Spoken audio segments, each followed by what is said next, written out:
Hi, my name's Doug and welcome to Emerald Hills Skies. We've been working our way through the Caldwell Catalogue and this book, The Caldwell Objects by Stephen James O'Meara. It's a great summary of the Caldwell list of deep space objects. In it you can cruise through all 109 objects and read about all of them.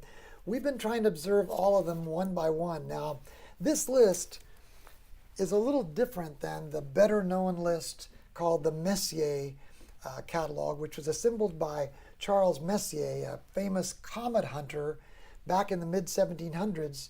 He and his friends, they always wanted to observe comets, so they were looking at things in our solar system. And whenever they'd come across a fuzzy patch up in the sky, they'd get so annoyed because they'd, pay attention to it for a while, thinking it might be a comet, but then it didn't move relative to the other objects in the sky. So they would pretty much conclude then it must not be a comet. They didn't necessarily try to figure out what it was exactly. They weren't too interested in all that deep space stuff. They just wanted to focus on comets. So as a result, the Messier list, a list of not comets, is kind of put together in a haphazard order, more or less, but not exactly, in the order of discovery. So it's scattered across the northern hemisphere for the most part of the night sky. It happens to be most of the things that Charles Messier could see from atop that hotel in Paris with his primitive telescope that was handmade. They were all handmade back then. And he was observing from the northern hemisphere only. So it's mostly northern hemisphere objects. Well, in the late 90s, Sir Patrick Caldwell Moore, compound last name, more well known by his last name Moore, no pun intended, Sir Patrick Moore began to notice that there were tons of objects that weren't on the Messier list that were really nice objects. And he decided that he would just make up a list of his own, a catalog of his own, and submit them to the magazine Sky and Telescope in the United States. So he, one night in 1996, I'll have to look up the exact date, he scribbled this out, sent it into Sky and Telescope, and guess what? They printed it. And was it Christmas time in 1999? They printed it, and they kind of made it famous. Little by little, that list has begun to be tracked by, of course, Stephen James O'Meara helped make it even more famous with his book, and he went through and kind of clarified and corrected a couple of errors that Sir Patrick Moore had made. Now, Sir Patrick Moore passed away in 2012, but the list has not passed away. Quite the opposite. It's becoming more and more famous. It's 109 objects, which he made it to match at then the objects on the Messier list totaled 109. Since that time, researchers have added one more that they noticed that Messier researched but didn't publish. So they've made his list now. Researchers of the Messier list have made his list 110 objects. And we now do a Messier marathon here throughout all parts of North America, but we do a Messier marathon each spring, and we just did that last month, as a matter of fact. But very seldom have we observed the Caldwell list, and that's what we've been working through recently in this series that we've been doing at Emerald Hills Skies. We use this telescope. It's a RASA 11, and you can see it. This is a live video camera view, a kind of night vision mode view of a video camera out in our observatory. Outside, it's about 200 feet from this nice warm office where I'm observing tonight, about 200 feet away, and we're connected via fiber optic cable underground. That telescope is a RASA 11, has a black dew catcher in front of it, and at the front of that telescope there's an ASI, ZWO ASI 2600 MC Pro, and that's the camera that we're viewing through. The mount, you can see at the bottom of this picture, the black hunk of metal there, The mount that points the telescope is an Ioptron CEM70G. And we use a number of different software products.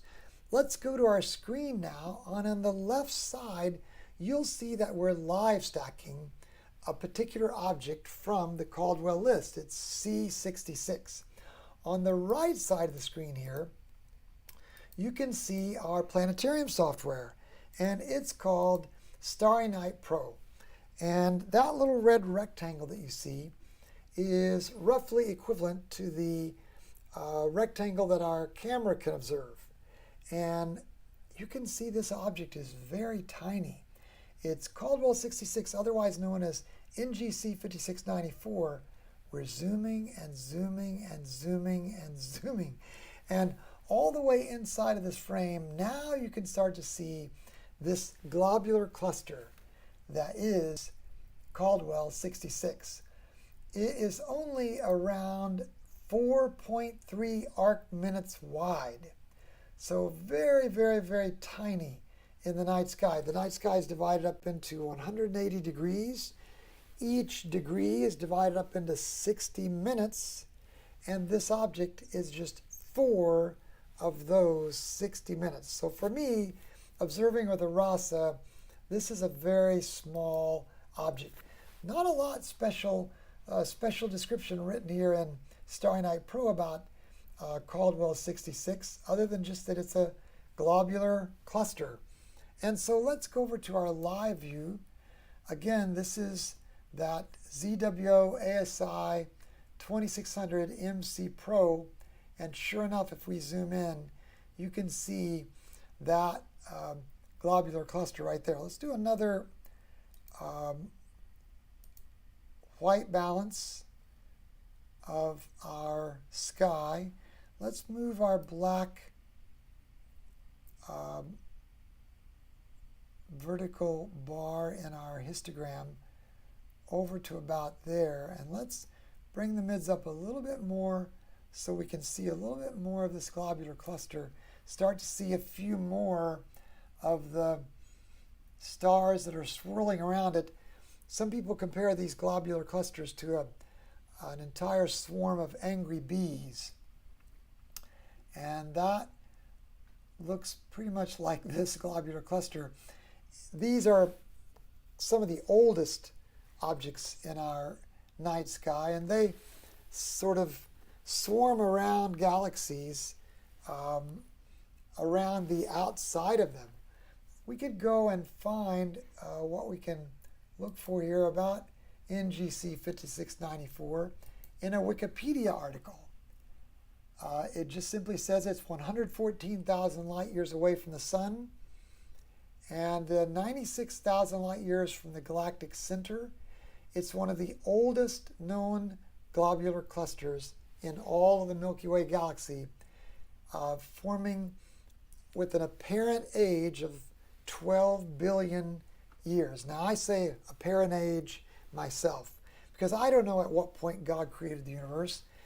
But let's say if God created the universe, I don't know, 4 billion years ago, well, when he did, he put all these objects up in the night sky, and when he created this one, he created it so it would look like it was already 8 billion years old. Well, now it's 12 billion years old in our night sky.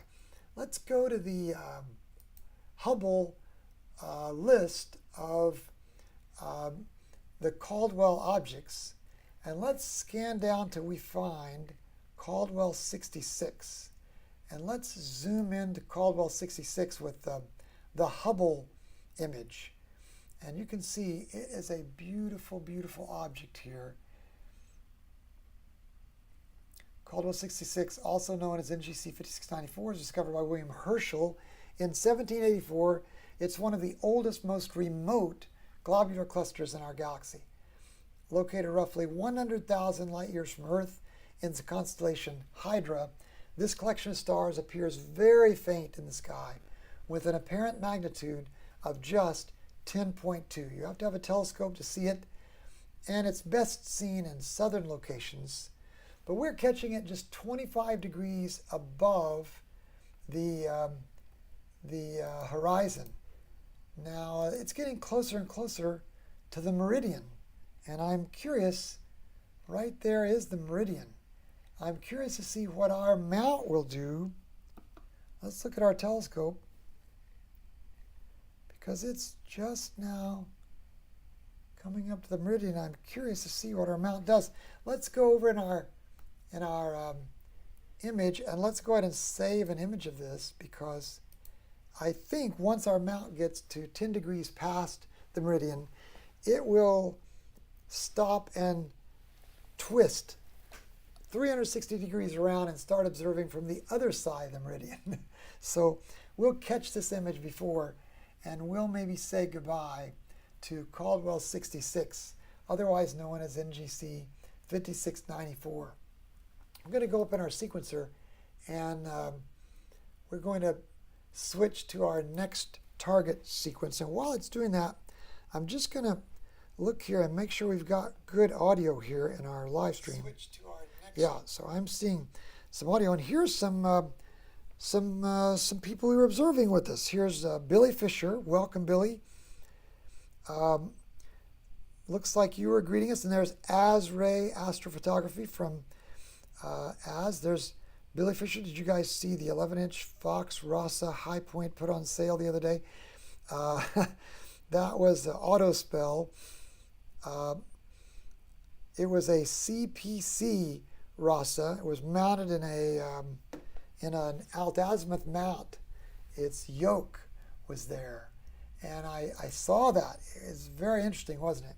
Let's go over and catch our C66. Let's say add it to the observing list of observed Caldwell objects, and then let's go ahead and slew our telescope to the next object we're going to see. And the reason I would like to do that is so that we can get our telescope out of the meridian so that it has a clear picture of what to do. But before we go back to our telescope, let's go back over here to our browser to our Caldwell working list in Live Sky. And Live Sky is the bridge, the software bridge that Starry Night Pro and Sky Safari use to talk to one another. And we'll search for Caldwell 66, and we'll remove it from the working list since we've already observed it now. And then we'll save that. Our next object, oh, and let's do our little observation here on C66. We'll say add a long entry and say beautiful. I'm going to have to delete that one. Oftentimes when we start a new object, a new observation, there is a glitch in Starry Night Pro that we've reported to the makers, simulation curriculum. Beautiful. Well, there it glitched again. Sometimes it takes us a couple of times to get started, and I've played them these videos so that hopefully they'll be humiliated enough that they'll finally fix this for us. Beautiful. Here we're cooking now. Beautiful, beautiful globular cluster, one of the oldest in the entire galaxy, probably around 12 billion apparent years old, shining brightly at 10th magnitude in our stacked frames. All right, so we've got our observation of C66. We're ready to open up an information pane about Caldwell 2. It's otherwise known as NGC 40, and it's a planetary nebula. So our telescope's already slewed there. Let's go over to our live view, and sure enough, you can already see that planetary nebula there. Let's back out and do a plate solve of this part of the night sky. We do that for a couple of reasons. This is our third object tonight in our observing session, and every object that we observe, it inserts a correction for the mount so that it can become more accurate in our pointing. And with each successive plate solve, we get more and more accurate. This plate solve was 0.81 degrees, so 81 hundredths of a degree accurate. But that's partly because we spun around through a lot of the night sky.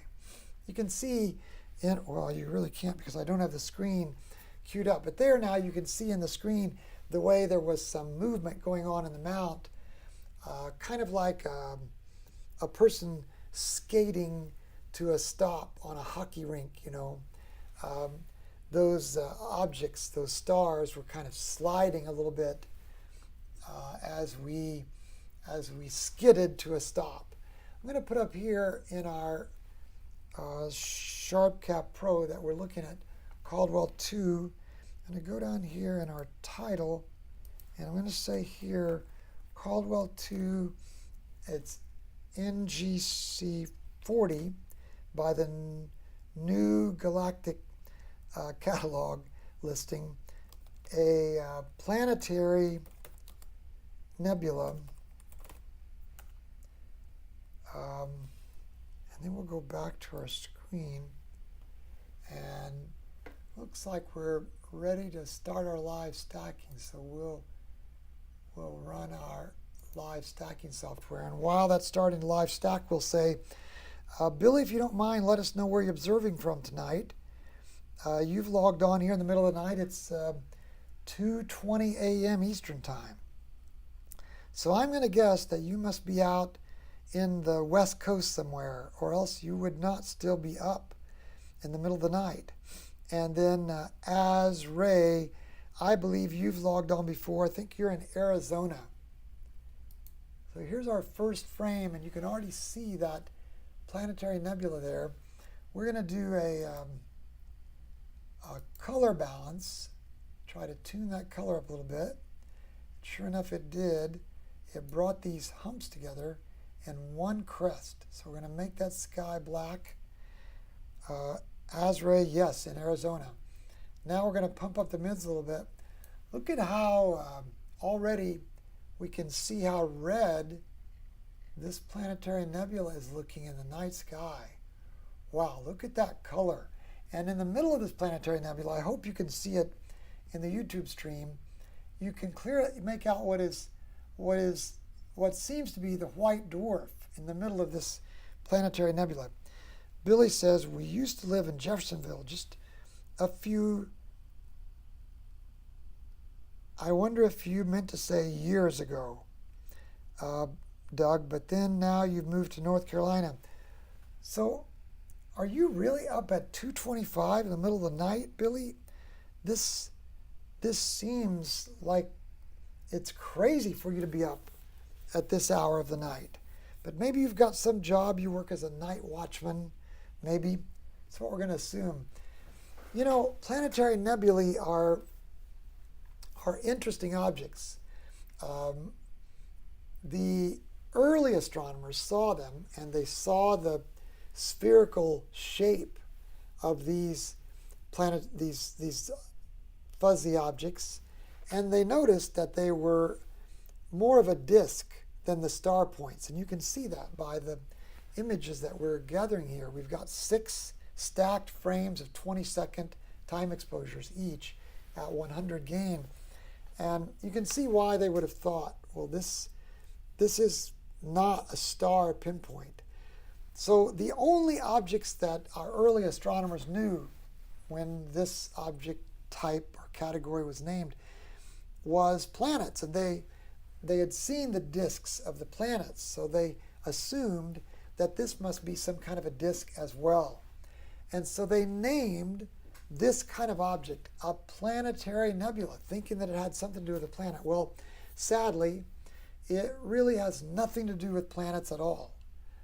What happens is, as a middle-sized star goes through its aging moments and becomes elderly, it has moments in which it puffs out its outer layers, like maybe a diesel engine or maybe an old steam engine at a county fair that's starting to chug to a stop. And as it gives up its last few chugs, you've maybe seen its smokestack puff out some black carbon smoke out into the sky above the steam engine or the diesel engine when it's dying. Well, that's exactly what's happening here. This middle-sized star, it was aging, and it puffed out its outer layers, and when it did so, those outer layers are still creeping out in the night sky, and the part of the star that's left becomes this smaller version of its former self, a white dwarf, and that white dwarf illuminates that outer shell of soot and gas, and it backlights it much the same way as you might describe maybe a neon sign in a late night restaurant that's still open, you know. Well, this is like a neon sign lit up from behind by this white dwarf inside of this expanding balloon of material. And that's what a white dwarf is. Now, oftentimes, a white dwarf, because the star has a magnetic atmosphere, you know, it has a polarization, much like the poles of a magnet, a north pole and a south pole, just like we have a north pole and a south pole. And because it has poles, the ionization of this gas will collect the material around the band of the middle of the star, and it will make the poles, the celestial poles of the star, look a little bit different than the rest of this soot and gas that it spewed out into the night sky. The material collects differently in those poles. And sure enough, you can see Caldwell 2 is like that. You can observe the poles of this white dwarf, and they look different. This looks a little bit like a kiwi fruit that somebody chopped off the ends, and now you've got the middle of the kiwi that's spinning around here. Now, we're at about 125% of our camera's capabilities, but let's zoom in a little bit more, and at least we'll be able to see maybe some of this material spewing out. Look here in this star's North Pole or South Pole, whichever it is. It's either the North Pole or the South Pole. I don't know which. But this white dwarf is illuminating this little jet of material that it has spewed out its North Pole, and this little jet that it's spewing out of the South Pole. And it makes this object very interesting, doesn't it? Because we can see the poles of the star, even though it is very far away, more than 100,000 light years, we can still detect what are the poles of the star, not by a compass, but by seeing the way the material gathers around the star. Isn't that interesting? And look how red. We're going to do another color balance here. And make sure this is not our imagination. It's not. Look how red this planetary nebula is. Just bright candy apple red. In fact, this looks like a cherry tomato or something, doesn't it? It's so red. And look at that material that's being cast off there. So interesting. I'm looking back at our comments here, and it looks like, Billy, you're in Shelby, North Carolina. You are a night owl. Well, we are now believers. It's official. You're up at 2:30 a.m. We're doing some AP astrophotography earlier on M104. Ray, that's very kind of you to encourage us about this explanation. I'm finding this planetary nebula very interesting. Let's shoot an image of it one more time, just exactly as it's seen there. All right. And then we'll do an observation over here. We'll say that we could see candy apple red colors. Look, it's stopping. So I'm going to save that much to my clipboard. And I'm going to delete this and I'm going to show this to Simulation Curriculum and say, we are so looking forward to the day that you fix this bug. This one's broken as well. I apologize on behalf of Simulation Curriculum. Someday they're going to fix this and we're going to all rejoice. There we go. We can see the candy apple red colors. I want you to know if it's not stopped again. If that's not enough to make you bark a little bit. Colors of Caldwell 2 along with its poles and the material spewing out along its, we're going to call it North Pole, or whichever end it was. It was so bright it looked like a cherry tomato in the night sky. It's no wonder that Sir Patrick Caldwell Moore wanted us to look at this object. That's not just any planetary nebula. That's a very unique color, isn't it? So we're going to go down and add this to our observed list. And in live sky, we're going to go back into the working list here and edit and search for C2 and remove it. Look, it's got an image there of C2 and it looks just like ours. I'm going to save that. That's Caldwell 2. It's only at 24 degrees above our horizon here in Louisville, but it's certainly viewable and looked really good. Let's go back to our live view one more time here on the left. This is our live view. And let's switch out of this now back to our next target sequence. And this means now we can go to C9. Let's do one more altitude sort here. Sure enough, C9 is next. So let's open up the info window for C9. It's called the Cave Nebula. How interesting is that? And let's center on it. And let's slew to it. So we'll open up the little live camera view of the telescope slewing. This object is just 22 degrees above the northeast horizon. Just 22 degrees above the northeast horizon. It's in the constellation Cepheus. So it's settled down there, it looks like. Here's a view of our night sky. And see if you can pick out any constellations there.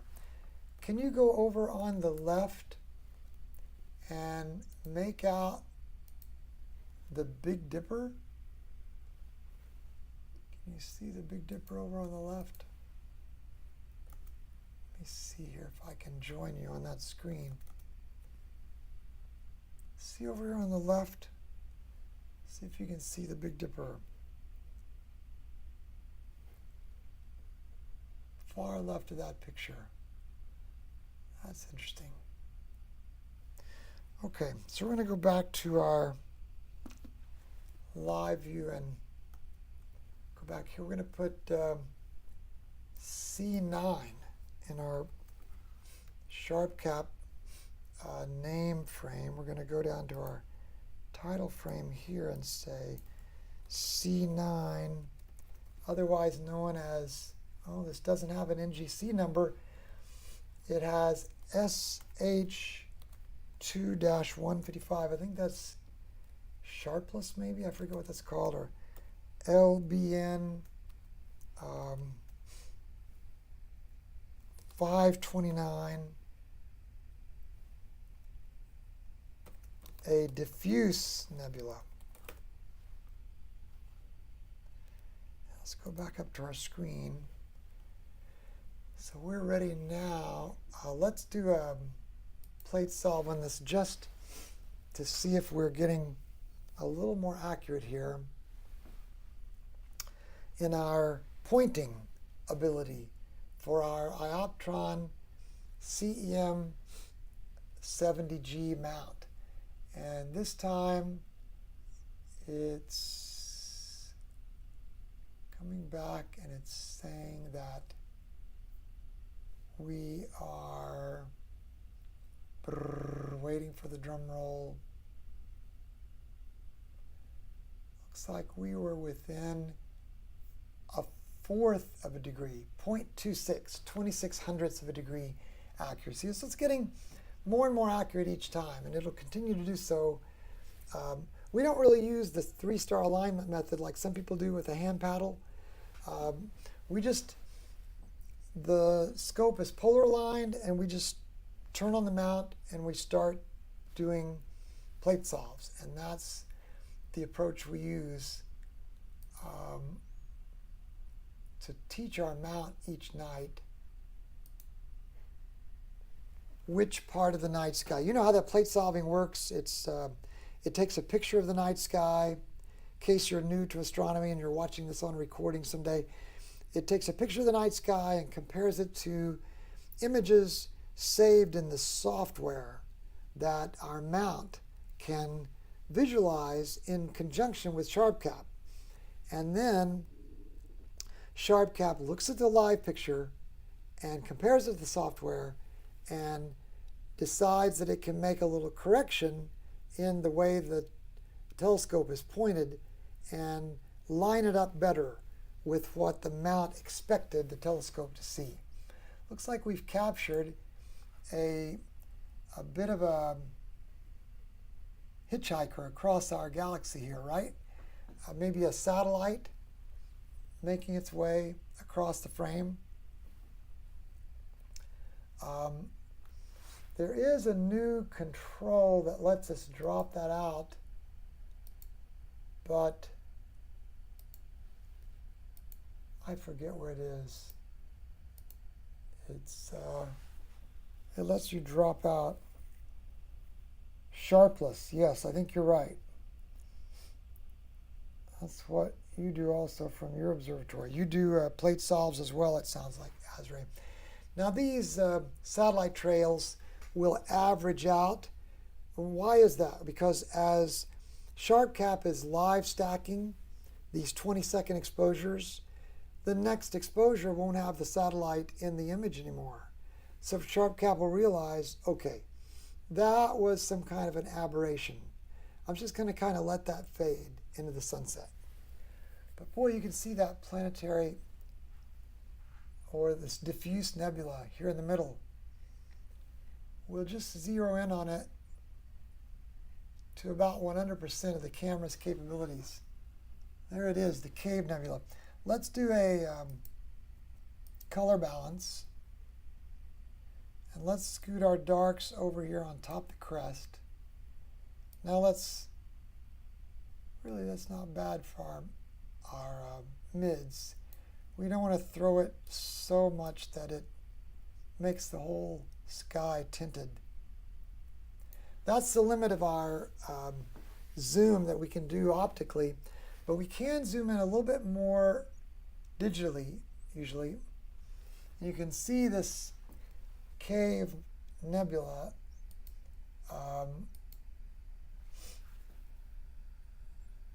It's about 50 arc minutes wide. And you know there's 60 arc minutes in 1 degree, so this is 5/6 of a degree. Looked like I observed this in September last year First time seeing this object. Very faint but impressive. Now, it's not faint tonight. I think maybe I've learned a little bit more how to observe. Last year on May 1st, I wrote that it was so quickly revealed. I'm going to say here tonight, it was absolutely brilliant in the night sky. I don't know what magnitude this is. C9. Let's go over to the Hubble collection. And we'll go back out to the index. As Ray, you're asking if I subtract darks. I do. I subtract darks in the live stacking, but I have to say that I'm looking forward to being able to tune this RASA a little bit more accurately. Last fall, on one of the last warm nights, I got this 11, tuned it up a little bit, and just went on with observing. And I'm looking forward to tuning it a little better. Now, the image you're seeing here in front of you is Caldwell 9 shot with the Hubble Space Telescope. And you notice how the Hubble always has this higher resolution frame down here in the one corner, and it always gives it this sawtooth pattern on one of the corners. The other 7 panes are not as high res, so this is a characteristic view of the Hubble Space Telescope. But look how beautiful it observed this diffuse nebula in the night sky. A mysterious yawning mouth of gas and dust gives Caldwell 9 its popular nickname, the Cave Nebula. The nebula is actually part of a much larger cloud of gas and dust called Cepheus b, named after its home constellation Cepheus. This image of Caldwell 9, captured by Hubble's Wide Field and Planetary Camera 2, shows just a small portion of the nebula near the mouth of the cave. It's about 3,000 light years away, and it lies in the plane of our Milky Way galaxy. It's an emission nebula that's formed of gases that emit their own light. The bright arc that forms the mouth of the cave is an active birthplace for stars known as an H2 region, where hot clouds of atomic hydrogen have become ionized. It's about magnitude 8, and it's about 40 light years wide. It's a diffuse and a low contrast object. So it says it can be difficult to find in the sky. It's not even mentioned until 1959, when Stuart Sharpless captured it on his photographic plates and cataloged it as Sharpless 2-155, as Ray pointed out to us. Yeah, well done, Azray. Good. So back to our live view here. I don't know if we're going to see the part that is the cave. I don't know if it's here on this side or not. Doesn't look like we can get a high-res enough view to be able to see the cave, although it might be forming up here on this right-hand side. Either way, that's the Cave Nebula, and also known as a diffuse nebula, Sharpless 2-155. All right, we're going to save it as seen, and we're going to push on, and we're going to go to C19 first.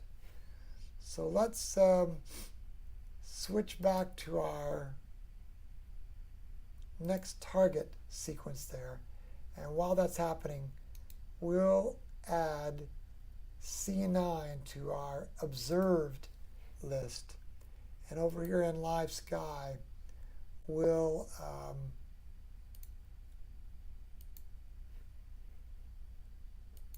go back to C9 and we'll delete it from that working list. And then back here, we'll look at the next object, which is going to be C19, I believe. Yeah.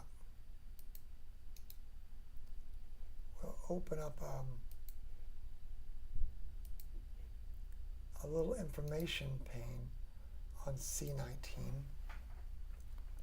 Oh, it's the Cocoon Nebula. It's about, what is the temperature out there? Let's see, 63 degrees out there tonight. Pretty warm. That's balmy. And this object, C19, is a diffuse nebula. So we'll go down here under our title, and we'll say C19, otherwise known as, I said New Galactic Catalogue, well, it's New General Catalogue, but this one is not cataloged in the New General Catalogue either. IC 5146, and it is also a diffuse nebula. And let's go back here in SharpCap and change, well, let's do a plate solve real quick. We'll go back out here to our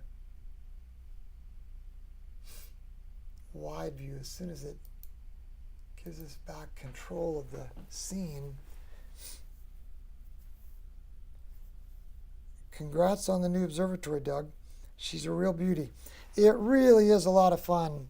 That's very kind of you to say. It's a roll-off roof observatory, as you can see, and I really like that because it lets us stay connected to the sky. So this was a great decision for me. I just love this open roof, kind of like I'm observing from a convertible. That nebula has a nice dark trail. All right, let's go zero in on it here. 0.03 degrees. So now we're starting to enjoy the fact that we are now on our fourth object. So we were just 0.04 of a degree off on this object. So all those pointing corrections are now paying off. So we'll do a deep sky image annotation, and it says there are no catalog objects in this view. So I wonder maybe if we haven't slewed there yet. Slew to C19. Right. We had centered on it, but we hadn't slewed there yet. And now we're slewing over there. It didn't have to go very far, did it? Now we can try to plate solve again.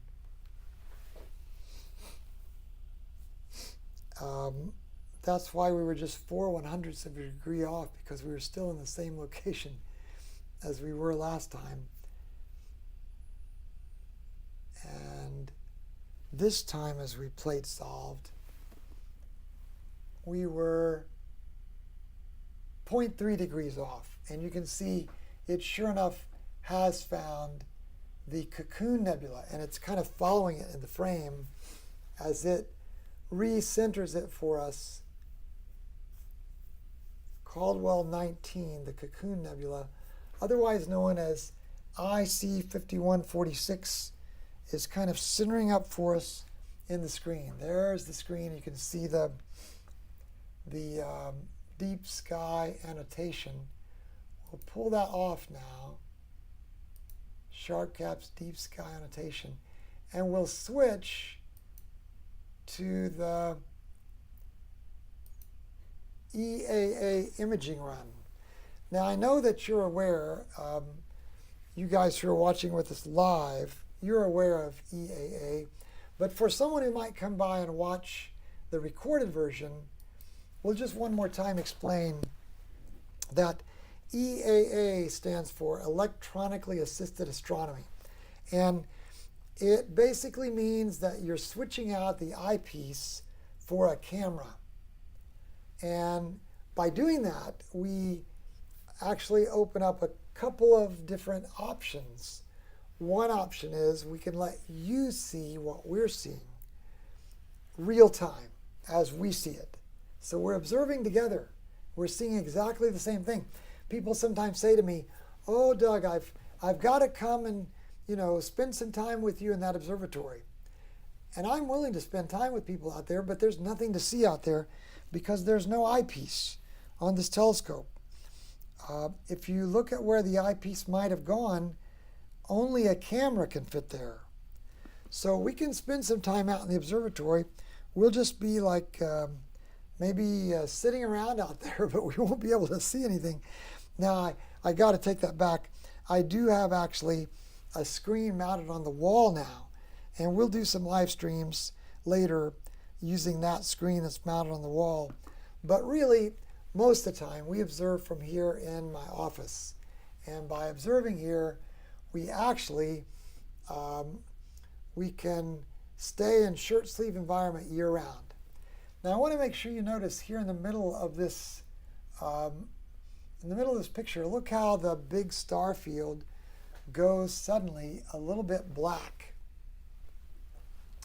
And that's because there's a dark nebula that's covering up the middle of this picture.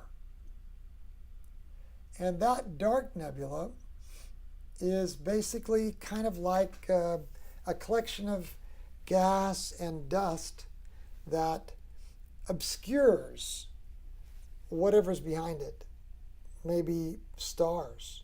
For all we know, there are lots of stars behind this center portion of the screen. But all we're seeing here is a bunch of black part of the sky in this general region. And isn't that interesting that this nebula we're going to look at is actually right here. And it is a star cluster and a nebula in one place together. Let's look at the description here for C19. C19 is a diffuse nebula, and then it just gives the general description. It does describe a dark nebula, but we looked at this on September 10th, and we said we saw three kinds of nebula: a red, grayish blue emission nebula, and then a fainter emission nebula, and then this dark nebula. That's interesting. That was on September 10th.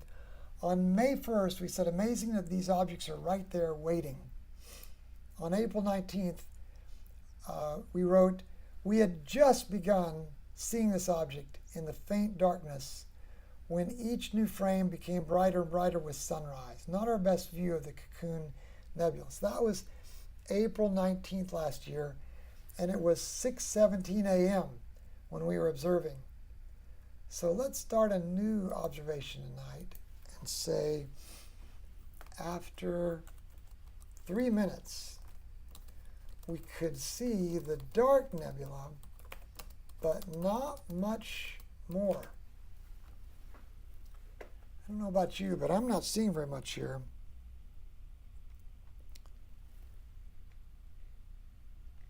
Not very much at all yet. Now I think we're seeing the cluster. Let's zoom in on this in our planetarium software. And okay, yeah, they're saying we should be able to see this little cocoon, and we should also see a dark nebula. Look at the dark nebula in the middle of the cocoon, and then this whole thing is a star cluster. And I bet the star cluster is IC 5146. Let's go over to the Hubble view, and let's go back, and let's look for C19.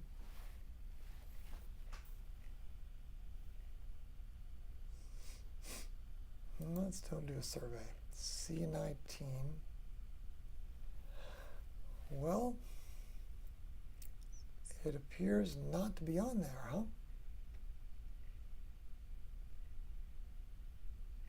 What do you make of that?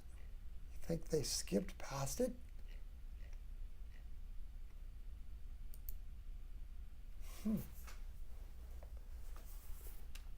That's Caldwell 18. Excuse me, Caldwell 18, but let's go back out here and say Hubble, Caldwell, Catalogue, C19, and see if we can find it that way.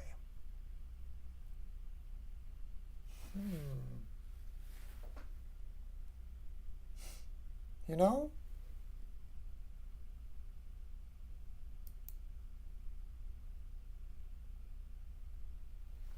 I wonder if maybe the Hubble has an image C19.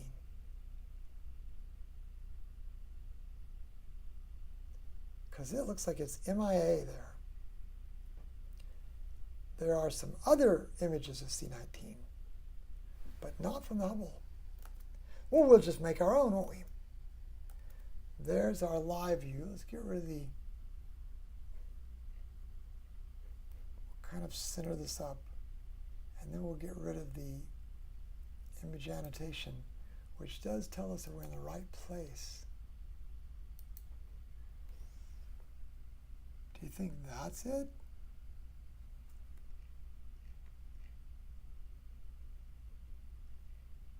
Boy, that would be a very, very tiny object if it were.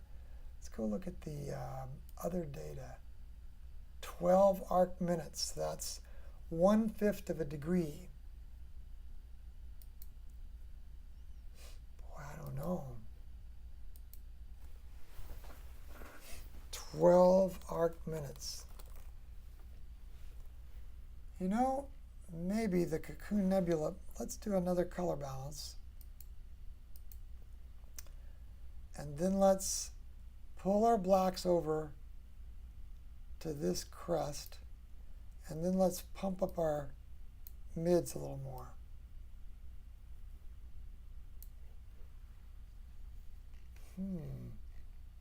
Ah, look, it was just out of our frame.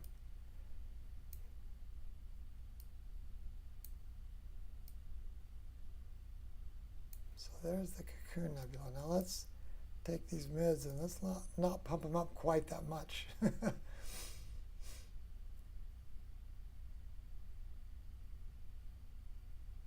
There's the Cocoon Nebula starting to form. So at 8 minutes, you can see this very faint object, can't you?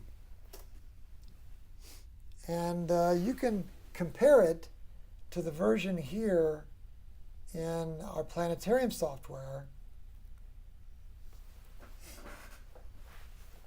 It does have a dark lane, doesn't it? Look at this dark nebula lane up here. Wow. It's really coming in nicely now.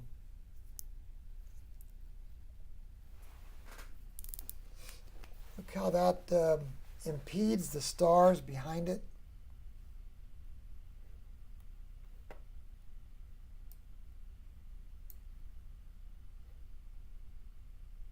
Wow. The fact that we can see these stars here, it could conceivably mean that they are a part of the cluster that's lighting up this nebula, IC 5146. And the fact that we can't see any stars in this area would suggest that that's because this area is black with soot and other gases that are keeping us from seeing the hydrogen that's being lit up by the stars. And look at the different colors. These are white, whereas these stars are very red.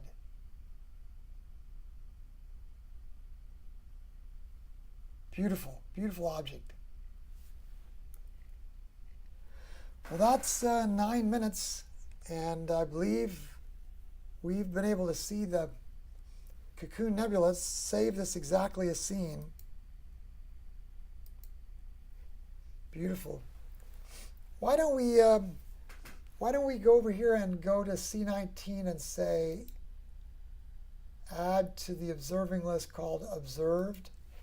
Let's go back out here to live sky, and let's search for C19. And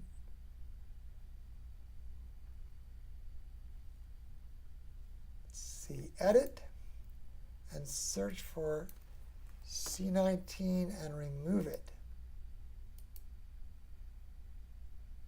That's what we have to do, and then let's save it. Okay, back to our live view.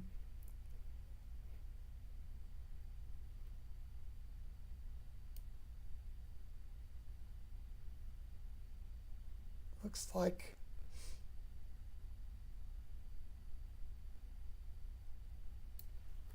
if we make it a little bit haywire, it actually shows up a little better to our view, doesn't it? This is just a little bit dim, but it shows up a little better if we jack those mids up, and that's affecting the rest of the frame. When I image it, I try to place it at an angle so the dark lane shows up more. Yeah, that's a good idea. We don't have control of the camera angle, if that's what you mean, Azray. But certainly if we back off a little bit, people will be able to see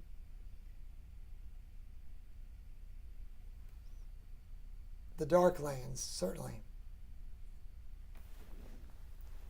Well, we have enjoyed having you with us tonight. I think we're going to go ahead and wrap it up. It's about 3 a.m., so I should probably try to get a couple of hours sleep at least.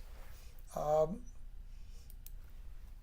going to put here in our observing notes, we finally located the part of the frame with the Cocoon Nebula in it. It was beautiful. Now we'll observe. I'll save that observation. And I think with that, we'll go back over here to our Ioptron Commander. Well, let's cancel this live stacking first. We're going to save exactly a scene, and then go back to our sequencer and run the sequence called Next Target so that it's more of a live view. And in our Ioptron Commander, we'll go to the Mount panel and let's go back to the 0 position. Go to 0 position. And we set the pole star as our 0 position. So it's dutifully now going back to the pole star Polaris. One other interesting tidbit that we've recently done is we've added the ability to be able to monitor our power out there. Let's see if that's working for us tonight. Sure enough, we're going to come back here to our screen. You can see that the power supply is about 14 volts, and then here are the various amperage loads on our different power circuits. This one goes to the outrigger that's up on top of the telescope that contains the power supply for the 2 cameras, the USB hub for the 2 cameras, and also, you know, the all sky camera that you see when you look through this. So here on our screen again, you can see it also has the amperage being used by the pier and the amperage being used by the mount, and we can monitor that here. This is all at 12 volts. So kind of exciting now, and what this does is over the fiber optic channel, we have a rig rack with one of these iRig 5000, a 5000 I in it, so that it can use the internet to monitor your 12-volt electricity. And we just got that working over the past week and thought I'd kind of share that with you. Well, thanks a lot for spending this time with us. We love doing these live streams, and we do these usually at least once a week if there's a clear night. And if there are 2 clear nights, we do 2 nights a week. And that's probably about the most often that we do these. So if you like content like this, would you click subscribe there on the YouTube channel? You can also click the thumbs up, and that raises the content in the eyes of others that are searching for EAA live streams on YouTube. And you could also click that bell, and that will send a notification to you when we go live with one of these observing sessions. So we'd love it if you could do that. It doesn't cost you anything, and it does help the channel be able to get out to others. Also want to mention that we love having your comments. If you would like to see a certain kind of content, go ahead and say it in the comments to these videos. Just today, I was reading a comment from a really kind encourager who wanted us to spend some time on the sequencer. So we're preparing a video on that so that we're going to walk through creating that automated sequence in SharpCap. We'll do that.